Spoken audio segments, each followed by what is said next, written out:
Good morning, friend. Welcome back to Locally Raised. I want to share my garden with you today. Oh, it is 10 a.m. and it is already starting to get hot. Well, Pennsylvania hot. I used to live in Texas. This isn't quite Texas hot, but we're in a heat wave right now. Let me flip you around and show you the garden.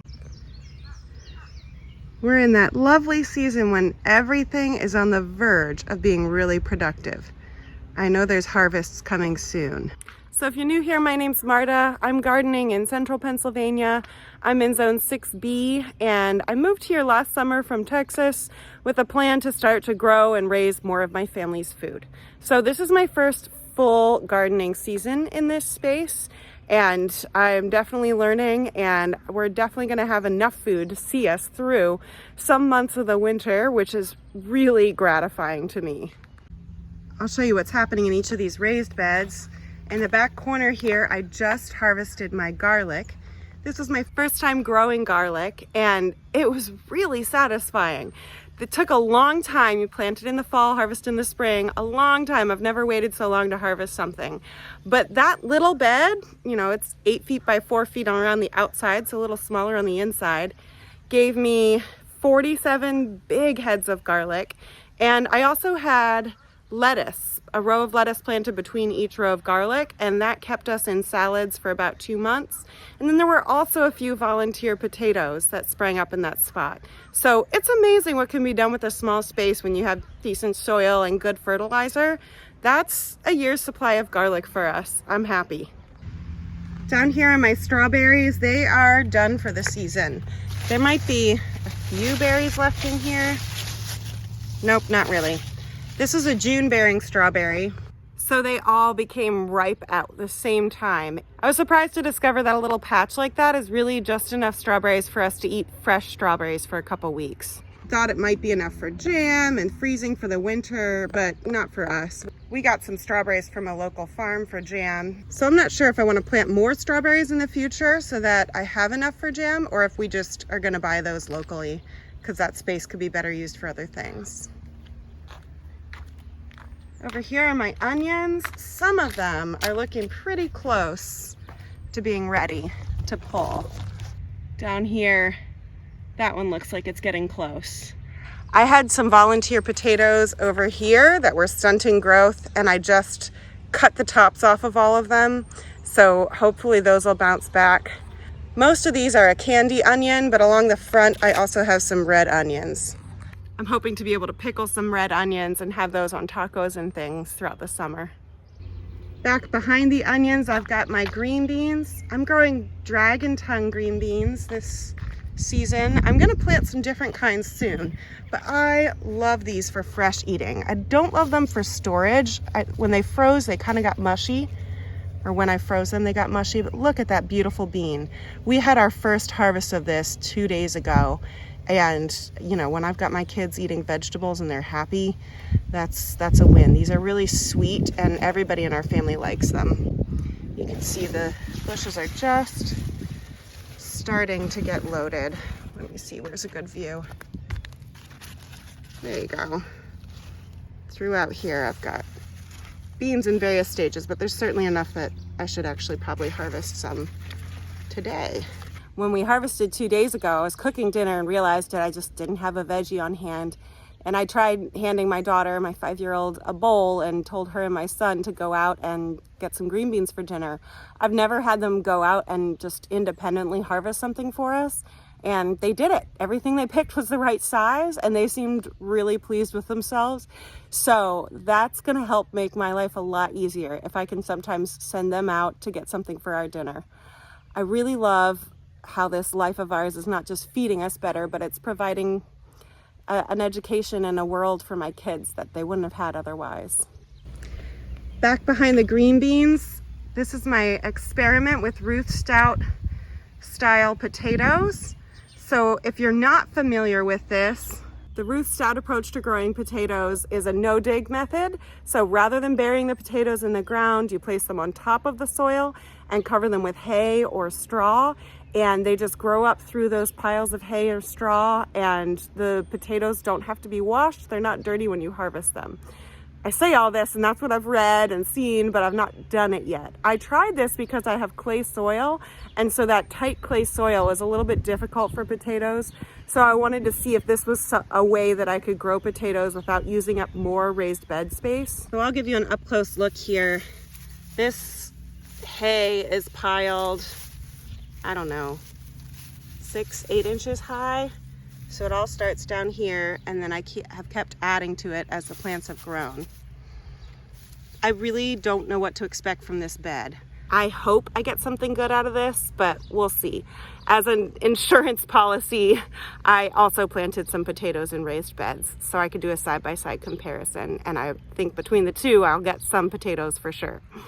Next to between the potatoes and the empty garlic bed, which, by the way, I think I'm going to fill with carrots, I've got my green stalk with an ever-bearing strawberry. I'm not sure if I'll put strawberries in there again. It's been nice, but again, the production is just enough that I grab a handful of strawberries when I come out here to garden.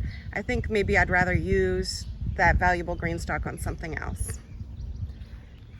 Here I've got some herbs, rosemary and thyme. These were all overwintered. I thought about tearing them out. They're here in this pretty whiskey barrel, but they've overwintered really well. I'm happy with them. So I need to harvest some of this soon and start drying it. Moving past the raised beds, over here are my cabbages. I am so happy with the size of these leaves, but I don't expect to get much from this cabbage. I planted my cabbage and those few broccoli plants about a month after the time I had intended to, because that's just life right now. And I knew that it would get too hot for them and I probably wouldn't be able to get anything from them. We're going into July and it's just too hot for cabbages and broccoli. But I decided my plan was to put butternut squash in this spot in July, and so I decided that until July I'll just let them grow anyways. The last time I grew cabbage, it didn't do very well for me, and so I thought I could treat this as some practice cabbage. I'm learning how to manage the worms with BT. I might use row cover next time to make my life easier. I'm also just learning what fertilizers they seem to like, and so I really want good cabbage this fall. So we'll call this my practice batch. Before we moved to Pennsylvania and started growing our own food, I was a musician and a teacher, and so I have a healthy appreciation for practice. We don't often think of practicing in the garden because you usually plant something with the intention of getting flowers or veggies, but I just decided, let's try some practice cabbage. I might even get a tiny head out of this one before I have to pull it out. Over here is something I didn't have the last time I did a garden video because we just planted it a few weeks ago. These are my pumpkins. This will be my first year growing pumpkins. I know I'm saying the word first a lot lately. Can you tell I'm excited? And this is a Long Island cheese. It's a Baker Creek variety. Ooh, that one's starting to actually trail out. It hadn't done that last time I saw it. I am dealing with a little bit of powdery mildew. I've started tearing off some leaves. Powdery mildew was just the bane of my existence last summer. I planted some late summer butternut squash and it took out all of them. I got a few squashes, but not nearly as many as I should have. And it took out my cucumbers last year, and so I was just determined to fight it this year. I have some homemade spray that I'm using, but I'm also just starting to tear leaves as soon as I see it coming because it can take over and destroy so quickly. I'm dealing with some weeds that I meant to pull out before this video this morning, but I figured I'll give you a picture of real life. If you've got weeds in your garden too, be comforted. We're all there. My zucchini was dealing with a lot of powdery mildew, and so like I said, I pulled out a whole bunch of leaves and I'm hoping it'll just bounce back. I've got some little fruit here. I'm curious to see how this recovers because I took out most of its major leaves. Back here, my oregano is past its peak. You can see there's some new growth down there. That'll be good to eat and to dry, but a lot of this is going to seed. I want to cut it back and do another round of drying. I recently dried some oregano that added up to a quart-sized jar, which I think is maybe a half-year supply for me. I'm not actually sure. So with a plant this big, I definitely want to harvest some more and make sure that I'm drying enough oregano to last me for the year. Past the oregano is this beast of a plant. This is my lovage. It's related to celery. It is definitely much bigger than it should be if I were cutting it back, but I see how happy these blooms make the pollinators, and I'm kind of enjoying them myself. I got a new hive of bees a couple weeks ago, and I just can't bring myself to take out something they're enjoying so much. So I'm gonna leave this. I will let it get as tall as it wants, and I will cut it back in the fall. This second half of the garden is where most of the flowers are, and these were flowers my parents planted because this was their garden. Some of them I am still learning about. So for example, I don't actually know what this is. If you know, feel free to let me know in the comments. I meant to ask them when they came over yesterday. It's big, it's kind of taking over. But my favorite thing that's blooming right now are the calla lilies. I love calla lilies. I think they're such an elegant flower. I want to cut a few of these and put a bouquet inside because they are just so beautiful. I've got a different kind of calla lily over here. I can't wait to see that bloom. Here's a darker variety. I moved all these calla lilies. They had been over where the pumpkins are now, and I moved them so that that could be the pumpkin patch. I'm happy with how they adapted. Coming past more flowers, we come to my tomatillos. Even though this is usually the flower side of the garden, I was running out of space, and so I planted 2 tomatillos here. I was so excited yesterday to realize that I'm getting my first little papery fruits. I just love how these look. They make me think of Chinese lanterns. I'm really hoping for some salsa verde this year, so we are on our way. My cherry tomatoes are also up here, again, just because I was running out of space. And this guy is a volunteer. I have a lot of volunteer tomatoes right now, which I did not expect. Here's my fig tree. This is the fullest it has looked. It did not look like this last summer. This is this tree's 3rd year. It died back both winters. I meant to put it up in burlap last winter and protect it, and I just ended up not. So I am so glad that it's not actually dead. This is really full, and I think I might really get fruit from this year. There were just a few bits of fruit that it put on last year. I'm hoping this year there's going to be a real harvest. I'll turn you around here and show you. There's just the smallest bits. Let's see. There. Smallest bits of fruit starting to come on. All along the branches. So that's the upper garden. My garden is in pieces, kind of scattered throughout the property. So let me take you down to another layer. On this terrace down here is my tea garden. I wanted to plant some things that would give me herbal tea this year. So let me climb out on this terrace and I'll show you. The chamomile is in bloom and it is at its peak. Lately I've been harvesting blooms every other day from this. Look how pretty.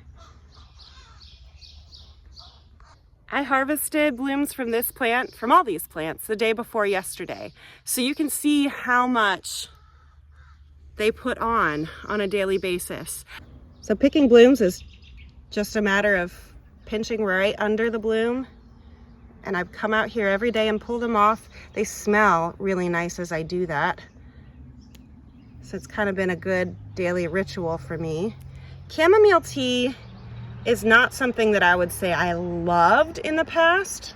It's a tea that was just okay to me because the flavor is so light or even kind of weak.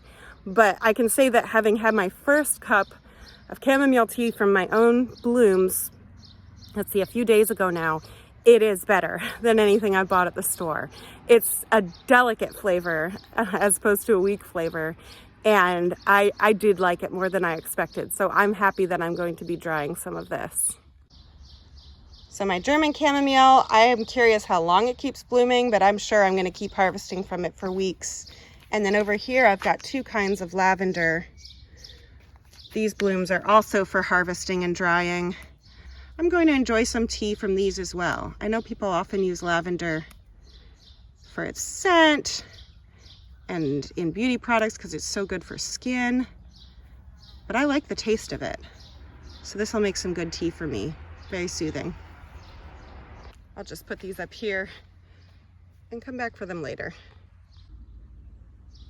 And then finally, I've got my two kinds of thyme.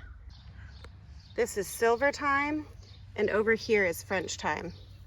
I like the silver thyme best because it has those broader, softer leaves. My family drank thyme tea last winter when we had colds, and we discovered we really liked it. So I'm growing some for culinary uses, but also some for tea. Let me just step down from this terrace and I'll give you a whole view of the tea garden. There it is. I definitely want to add to this next year and grow some different kinds of tea. And I realized the last time I made a garden tour video back in May, I didn't show you the largest portion of the tea garden, which is over here.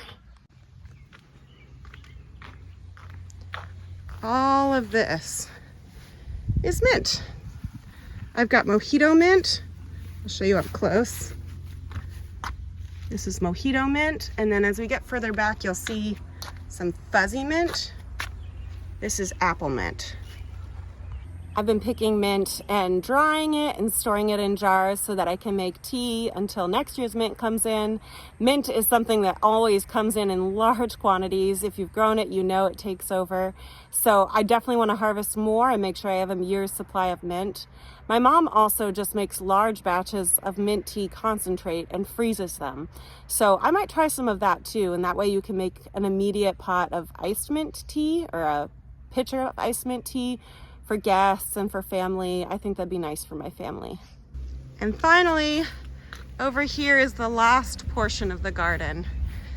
This is our newest portion. John built these this year, and we filled them because we knew that we were trying to grow and raise more of our family's food. And that meant we needed a little more garden space, and I wanted to get away from some of the cornfield because there are chemicals in that field that borders the upper garden. So here are my tomatoes. This is my first time using a string trellis. It's definitely more work to keep up with pruning these tomatoes and training them up a string, but I am getting a lot of produce per square foot of garden space. This is going to be productive really soon. You can see I've got clusters of green tomatoes everywhere. The thing I like best about this string trellis is that the tomatoes can get as tall as they want to. At this point, these tomatoes are already a couple feet tall, and if I were using a traditional tomato cage, they would have topped it out, and by next month, the cage would be toppling over as everything's too heavy and spilling out the top. So now I've got all those extra feet of growing space, and I can unwind more string and just start rotating them if I need more space, which I think I will probably by, I don't know, the end of July. So I'm pretty sure I will keep using this string trellis system rather than tomato cages. Over here are my potatoes. These are Kennebec potatoes. I told you I planted some more as an insurance policy in case those no-dig potatoes turn out to be no good. So these are looking great. I'm happy and just can't wait to find out what's happening under the soil. I love how potatoes are just a surprise. You don't really know what's happening until you dig them up. I'm hoping for a good harvest. Potatoes are probably the thing I want the most out of this garden. Here are my beets. We pulled one beet earlier this week, and I think the others are definitely ready. Look down in, it's kind of hard to see, but yeah, there's definitely stuff looking ready down there. I think I might harvest these today or tomorrow. The sun is just right in my face right now. There we go. I'm going to turn some of these into a beet and goat cheese salad, and I'm also going to can a bunch of them for us to eat for the rest of the year. So if you want to see what that looks like, I share those things on Instagram at locally.raised. There's so much happening every day and I can't make a video every day. So if you want to see some daily updates on the garden, you can find me there. Over here I've got some of my hot peppers. My Anaheims are coming in. You can see I've got some there and over there. This pepper, I don't expect much from. It's not really been doing great. We'll see what happens. Here's my jalapeno. I definitely want pickled jalapenos this year. So it's putting on some blooms. Hopefully we'll see fruit soon. And finally, I've got the bed with my cucumbers on this side and sweet peppers on this side. Here's a snacking pepper for my kiddos. We've got some green fruit that I think will ripen before long. Everything's so close to being productive.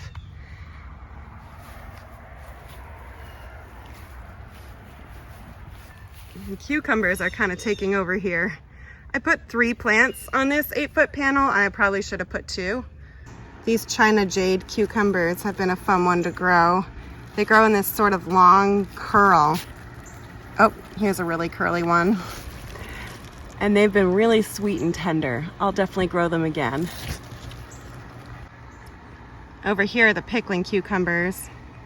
There are lots of blooms here and a few bits of small fruit. I think in a few weeks we'll be making pickles. And that's the end of what's going on this lower portion. It feels really good to be able to start feeding my family from these garden beds. We've definitely realized that fruit is the missing piece in our puzzle in terms of growing our own food. We've got a lot of good veggies and we've got honey.